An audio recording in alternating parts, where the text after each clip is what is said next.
Welcome to On the Brink, a fresh lens to take you and your business to new heights. Hi, I'm Andi Simon. As you know, I'm your host and your guide. My job is to help you get off the brink and to bring you people who are going to help you see, feel, and think in new ways, to begin to really understand the changes that are taking place. You know, I used to tell my clients, if you want to change, have a crisis or create one. The people inside, I tell them the same thing. Companies are just groups of people, but nobody wants a crisis and nobody wants to change. And who would have thought we would have had such a massive crisis, but never waste a crisis. Always begin to think about change as your friend. I know that sounds a little strange, but today I want you to meet a woman who I want you to befriend. Jennifer Brazer is a marvelous person who's done some fantastic things. And while she's going to tell you about herself in a moment, I'll give you her resume. She's a founder and CEO of Complete Controller, really a great organization, a leading national business services firm. She believes that all business operators should have access to excellent financial data to fuel their critical decisions. Now, I've been working with an accounting firm for 4 years now, and I am sure Jennifer has been working with lots of accounting firms for many years now. Her company that was founded in 2007 has become the turnkey client accounting services department for CPA firms across the country. She's always looking for new ways to give back, empowering the small business community through financial literacy, which is a tremendous area. And so many of our clients come back because they're stuck or stalled about what do the numbers really mean. And I was talking to one entrepreneur the other day, and her cost of goods has gone up huge expenses now. Wasn't quite sure how to adjust her pricing. Big questions. Jennifer's new book, as you can see on this video, is From Cubicle to Cloud. And for those of you who are listening, it's a really cool new book. And she came to me from our marvelous publishers, Greenleaf Book Group, who we both think is terrific. And so without further ado, let me say thank you, Jennifer, for joining me today. Who is Jennifer and what is your journey? Thank you so much, Andi. I just love the opportunity to be here today. And I love that I'm talking with you. So tell us about who is Jennifer and how did we get to this point? Wow. I think Jennifer is an entrepreneur. I've always been one of those that came up with ideas and wasn't afraid to execute on them and play with them and see if they were going to turn into anything. And usually my ideas would just wind up being something that, filled up the closet because it wasn't quite there. But I had 3 little girls. I was in my 30s when I started Complete Controller. And Complete Controller came around because these girls are all in high school, junior high. They're running around in all different directions. And I am a for hire controller. So I'm driving out to visit clients and I'm doing their bookkeeping and helping them with figuring out their financial reports and hiring the right people and then driving home. And I'm charging an hourly rate, right? Hours for dollars. And I found myself in this place where every time I was really giving my all to my career, to my clients, to their needs, I was passionate about it. I was diving into it, doing it quite a bit. I was neglecting the kids. I wasn't spending the time over here that needed to be spent. And I felt that tug, right? Yeah. And then every time I chose the kids, hey, I'm going to stay home with that sick kiddo. We're going to take a ditch day and go to Disneyland together. We're going to spend some time down at the beach. It's so gorgeous, right? Then I felt that tug that I wasn't taking care of my career and I wasn't advancing my career. And also, quite frankly, hours for dollars. If you're not there, you're not making money. That's right. And so there was that budget thing too, right? And constant tug between the two. And I really got to a point in my life where that was very, very uncomfortable. And then along comes opportunity and it knocks on my door. And it was in the form of a client. I had gone to visit him, doing his controller work. And he says to me, he's a property management company. Okay. So he's managing these self-storage facilities all across the nation. He has about 14 of them at the time in his portfolio, and they're everywhere, right? They're in Lansing, Michigan, San Diego, California. They're just all over the place. So I'm working with him, and he says to me, man, I'm bringing the paperwork into the CPA firm and dropping it with them. And I'm low on the totem pole because it's just financial statements and bookkeeping for my client accounts. And so they finally get to it. And then the bill, I never know what it's going to be until they're done. Big fat bill sitting on top of the box as I pick it up, and I'm picking up financial statements that are after the fact. They're already old by the time I have them, right? Yeah. And he's saying, if I could get you to do all of the bookkeeping work for all of my facilities, I'd hire you in a flat second. And right there, I'm thinking, I wonder.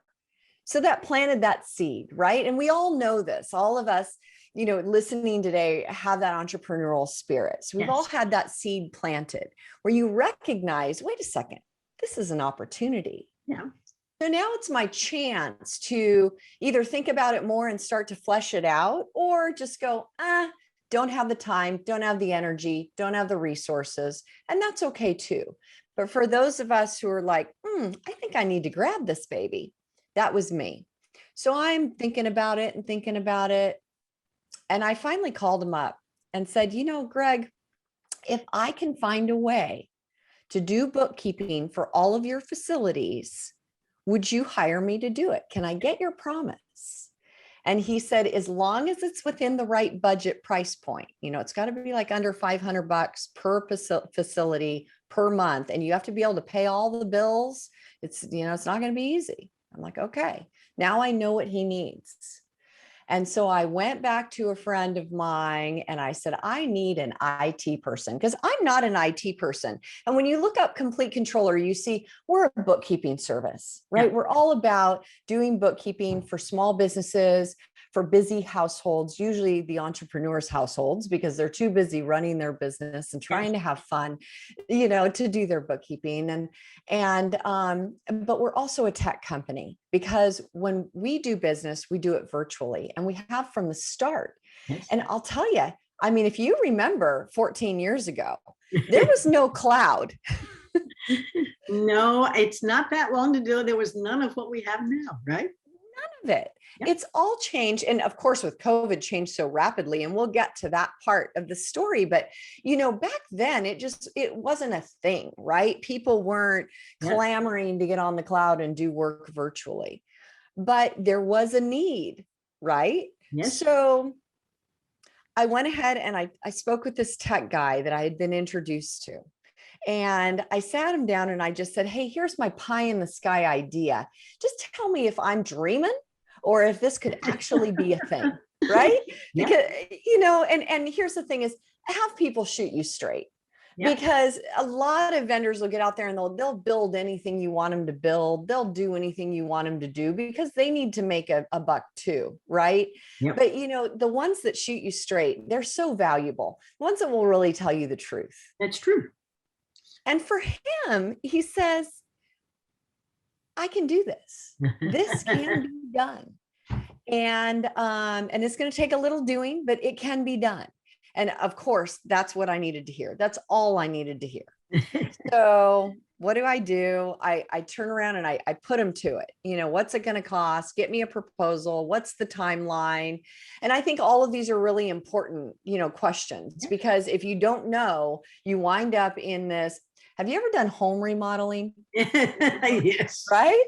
Like they come in and they demo your kitchen, and then you're sitting there without a kitchen for, 4 months because you don't know when they're coming back, or the light fixture, is on back order or whatever. Right. So getting that schedule is so important. So I get the schedule from the guy, I get the proposal. He builds what turns out to be the first terminal services environment for Complete Controller, which is basically a server in my home office that sounds like a jet airplane. And boy, did I call my client up and say, I have it. I can do bookkeeping for all of your sites. Now, while he was building the tech side, I was building the process side. And for me, it was looking at, if I'm going to do business virtually, what do I need to get from these people? What do I need to teach these people at these various sites? in order to be able to work smoothly with them?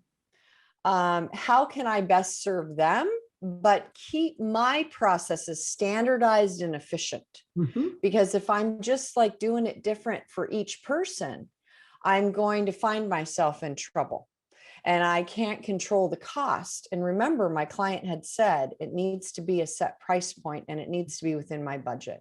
And I talk about this a lot and from cubicle to cloud, because I think that just entrepreneurs in general, never mind doing virtual work and doing it on that subscription basis, the SaaS model, need to be very coherent about what the cost of the work is. And in order to be coherent as to the cost of the work, you have to know what it takes to get it done. And to know what it takes to get it done, you have to standardize it. You have to create a process and say, when we are doing A, we do it this way every time. And then we know that A takes us, maybe it's a range, maybe A takes us a half an hour to 2.5 hours. And that entire range is acceptable. And then our profit is over and above that range. And so we know that if it only takes a half hour, wow, we made a lot of profit. And if it takes an hour and a half, well, not so much, but we still made a profit. So we're okay, right? Yeah. So Well, this is terrific. Now, pardon? Go ahead. No. So I love the serendipity. I love how you turned it systematically into a business, not a little at a time, but a business. And now you launched it. How did you take it to market? I have a hunch that firms were very excited about the opportunity. Did they gravitate to it right away? Well, you would think. One could only hope, right, Andi? That's right. But aside from my original client, it was a little bit of an uphill battle. And, this is where I really want to share with the audience that if you have that proof of concept and it's of value to a certain segment of the market, which we know it is, right? Because somebody's buying it, then listen to that knowing and push forward, even if the market isn't quite ready for you yet, because there are great rewards on the other side. We all see how rewarding it was for the companies that were already ready for virtualization when COVID hit. Yes. Because they were already doing it virtually, right? And so for them, it was no big deal. For us, it was no big deal. We actually gained clients. Why? Because we gained them from companies that didn't have the capability of being virtual, right? Yep. So as I went to market, though, 14 years ago, businesses, going directly to businesses, they're like, what is this thing that you're going to do? You're not going to come to my office? How do you get my receipts? How do you know, how are you going to write my checks? This is ridiculous, right? Well, and it's not even gone. I mean, the pandemic has pushed it forward. I'm laughing. I've been working with an accounting firm for 4 years, and they used to scream because their clients couldn't figure out how to scan and send the bill over. It was, what do you mean you can't simply take a picture and send it over? It's like, oh. And so how did you convert them? Because the story of conversion is a very powerful one, isn't it? Oh, it is so powerful. And for me, it was finding that leverage in the market.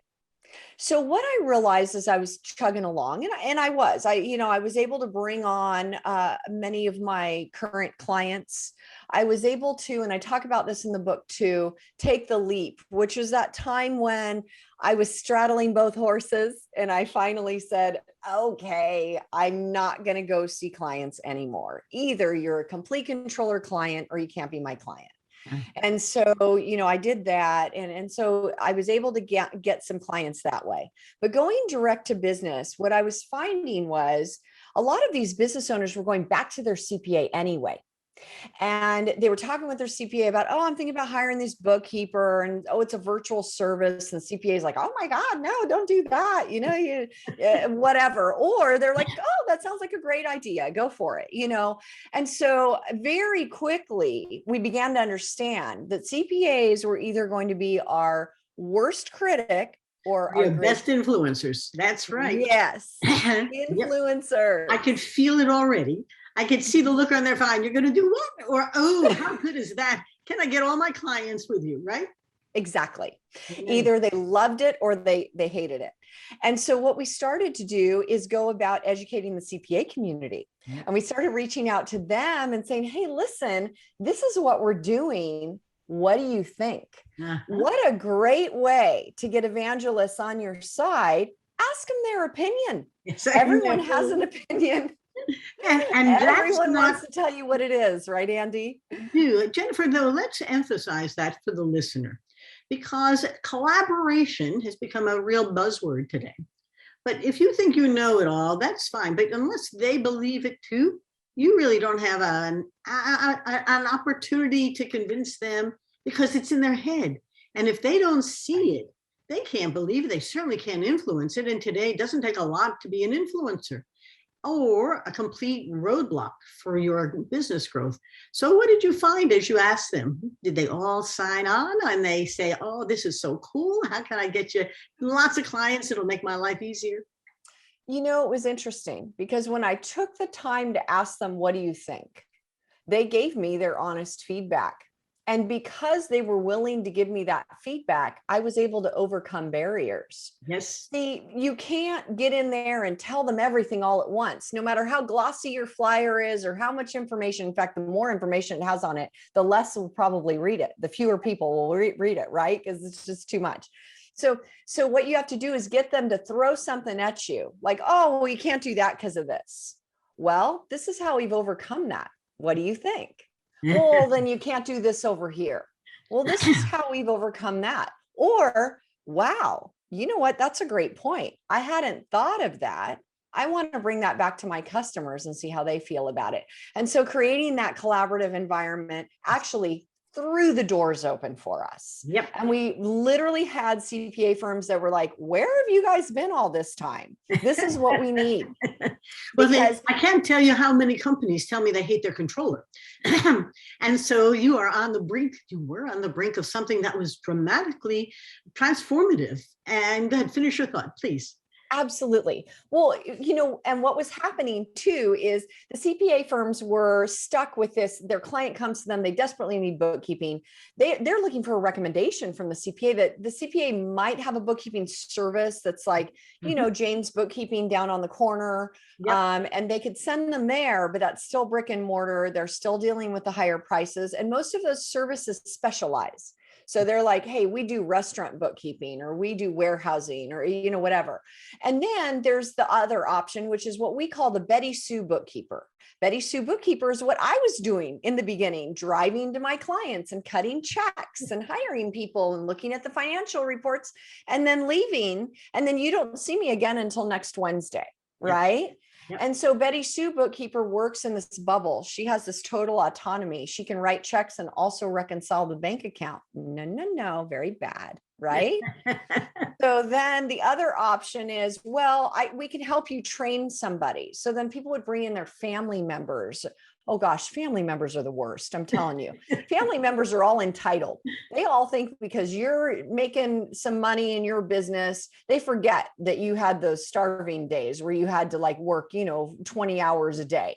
They get in there, they think they're entitled to some of it. Family members are the first ones that embezzle from you. They're also the first ones that pay the mortgage and the private school bill before they pay your staff. Yeah. Yep. Right. So no there. Right. And so CPAs really didn't have anyone that they felt like they could send their client to, and they'd still be there in the morning, and it wouldn't be this rinky dink thing, and it would be standardized. And then get this, because of the technology, they would have access to it.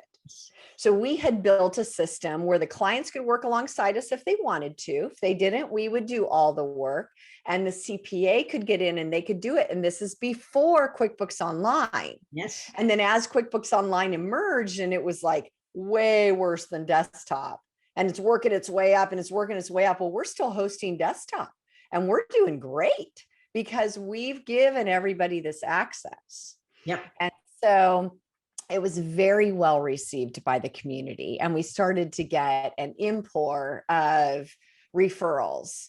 But it wasn't always easy in those early years, because as you get more clients, you get more problems.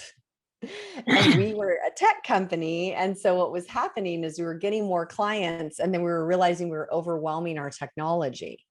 And so, of course, we eventually had to go from that like jetpack server to a rack system where we were in a climate controlled badge entry, kind of thing. And then eventually, of course, everything moves to the cloud. So Yeah. we had our private cloud, that whole structure. So Let's talk, Jennifer, about, it's been you and I could marvel at the way in which you created, I'm a blue ocean strategist. You opened a new market segment. And you did it just about the same time the Blue Ocean Strategy book came out in 2007. But think about creating a market, not competing in one. That's just what you did, isn't it? You felt an unmet need. You weren't quite sure.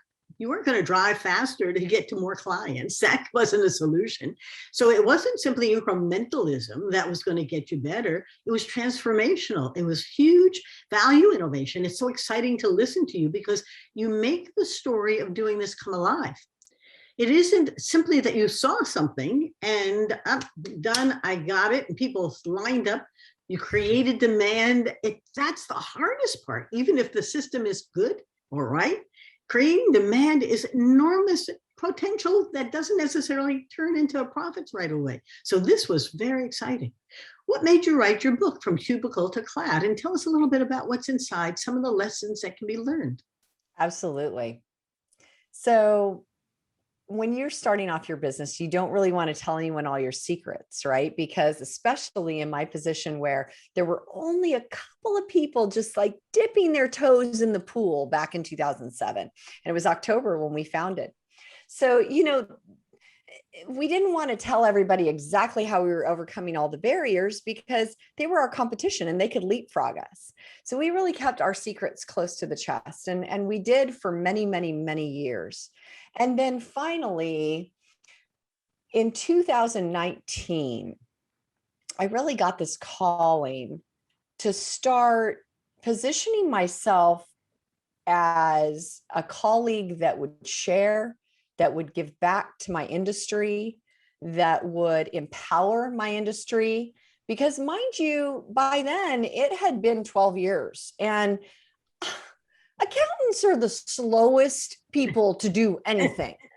I mean, my God, we had our ledger books and pencils and wouldn't adapt like accounting software for years after companies were running their entire firm on software.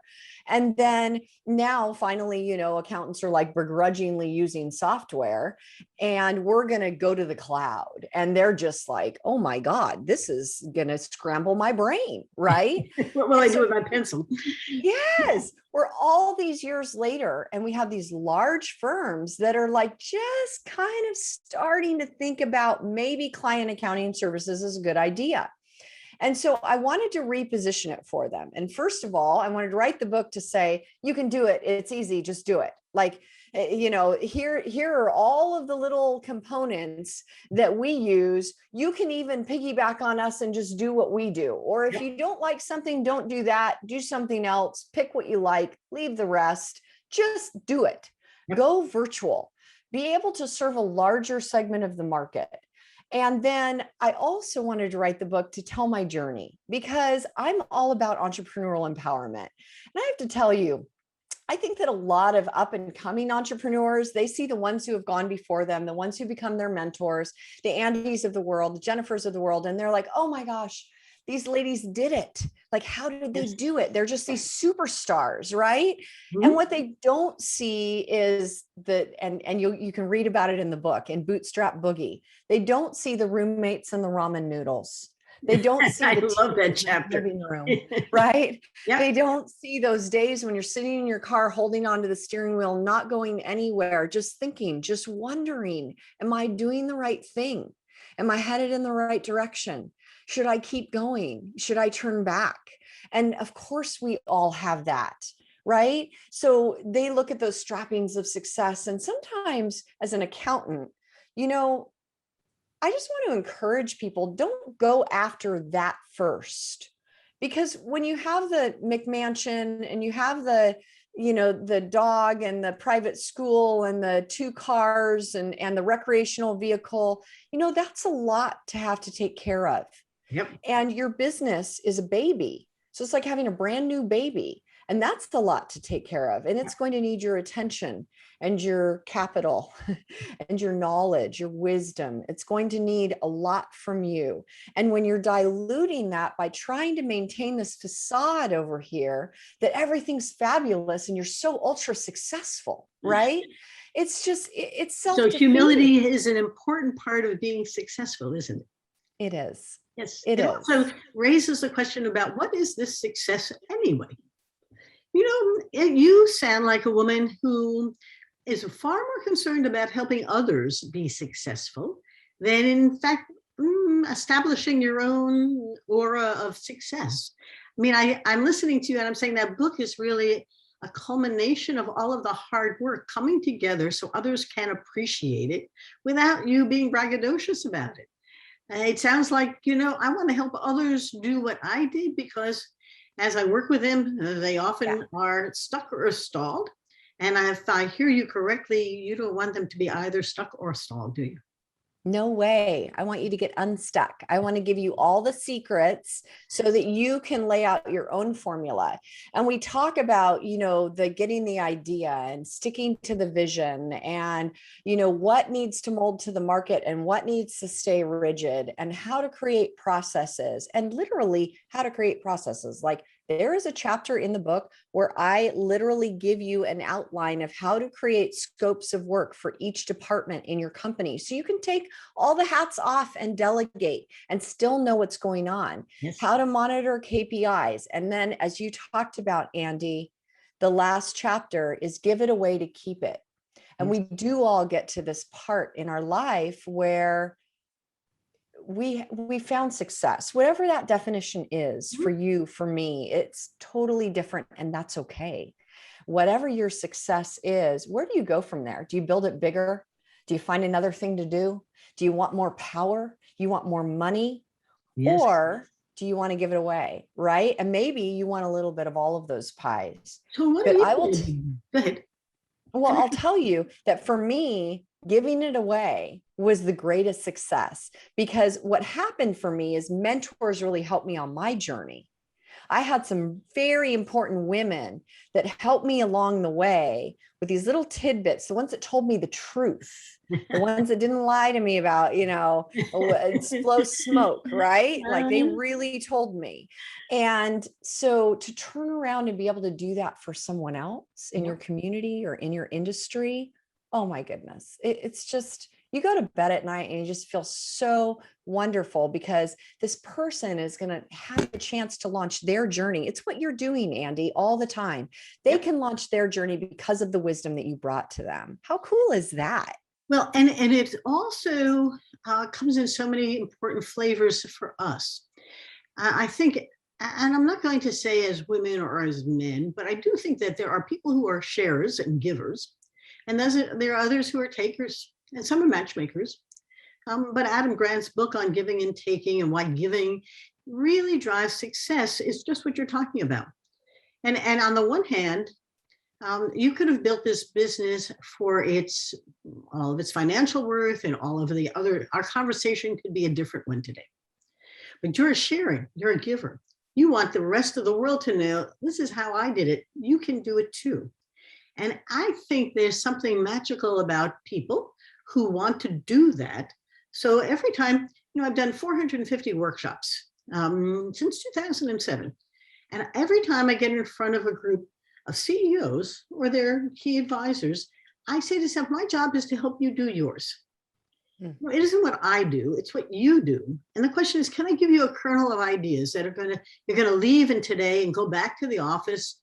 The folks aren't going to squeeze under the table hoping you don't have anything for them new to do, but you're going to take the complex, make it simple, and help them thrive. And the joy that I get watching their faces is enough in the past to fly 100,000 miles plus every year. And I'm sort of glad I don't have to do that anymore. But to your point, Jennifer, the giving is really more exciting than the having. And that's really cool stuff. The book is a bit of a how-to from your perspective. Am I correct? It's true. I tell my story because I want people to hear the bumps and bruises but it really is a how-to. And you can take, depending on your industry, whatever you want out of it and do it. At the end of each chapter, there's a pen to paper. That, because I just believe that, like, you have to take action. There's so many motivational books out there, and it's like, yay, yay, get all worked up. And then, like, what do I do? Right. Yeah. And so, pen to paper is like, here's some questions. Like, here's what you do is answer these questions, because this will help you to move to that next level. And as you go through the entire book, it actually helps you to create the framework for a business. And I'm very specific to professional services being served up virtually, because that's really hard to do, because the professional is the service, right? So to be able to standardize it, be able to delegate, be able to create processes, it's difficult. But it's important, because especially we see with COVID how things just went crazy. Like now they're saying, the economists are saying, we're 5 years ahead of where we would have been with tech, because we just pushed it forward because of market demand with COVID. So get ready, because you're in or you're dead. To your point, if you want to change, have a crisis or create one, but never waste a crisis. And that's a very important message for our audience, because you're on the brink of seeing things through a completely different lens. And don't fight it. I love the beginning of your story when someone said something, and rather than you saying, oh, we don't do that. Can't tell you how many clients I have who start out by saying, well, that's not the way it's done. No, we don't do that. Well, you're stuck, or you're stalled, or you're stopped growing because the way you're doing it isn't opening it up for new market space. And I've got a real thing today about asking my clients, who's going to be your customer tomorrow? And what's your strategy for getting them? Are they lined up outside the door? Because if it's more of the same like yesterday, Sally, same as last year, you're going to have a challenge, because they've already moved. They're already changing, and they're not bringing you along with them because they think of you the way you were. So it's a very important time. As we're wrapping up, a couple of things you don't want our listeners or audience to forget. One or two things that are real important. So I definitely want you to listen to that gut, even when the market feels like it isn't quite ready yet. If you are solving a problem, listen to that knowing. You just have to find your way in. And it might be, as we said, for me, it was leveraging influencers. So find your way, but listen, don't just throw it to the wayside, because it could be the next really big idea. Yep. I think that's great. You also said something about being bold. That's a wonderful word. Be brave, be bold. And I'll add to your thing, if you believe it, if you see it, then act on it. That acting part, you have no idea how many clients I coach who see it, believe it, and don't do anything about it. So what day is a good day? Some day is not a good day to shift your business. What could happen if I love pilots and tests, because you were piloting a lot of this along the way. You had no science on how people are going to buy. You could see an unmet need. You knew they really could use you, and all of a sudden we had to find a way to get there. So I think this is just a great, great story to share. If they want to reach you, Jennifer, or read your book or get your book, how can they do that? Absolutely. So the book is available anywhere books are sold. Just go to Amazon. You can get it on Audible, Kindle, anywhere.